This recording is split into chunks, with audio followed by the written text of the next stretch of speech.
Sugar అనేది ఇప్పుడు చాలా కామన్ అయిపోయినప్పటికీ అందరి ఫ్యామిలీస్లోనూ 90% ఫ్యామిలీస్లో షుగర్ ఉంది సార్.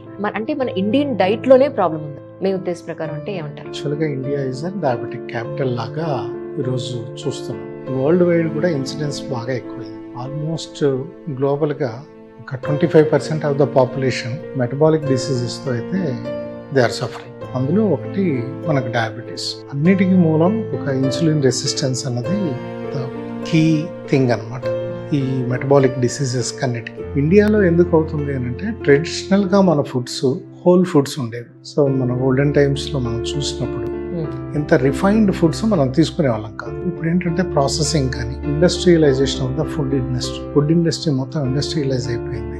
డిమాండ్ పెరిగింది, సప్లై తక్కువ ఉండటంతో there is a lot of adulteration కావచ్చు, ప్రాసెసింగ్లో చాలా మెథడ్స్ మారటం కావచ్చు.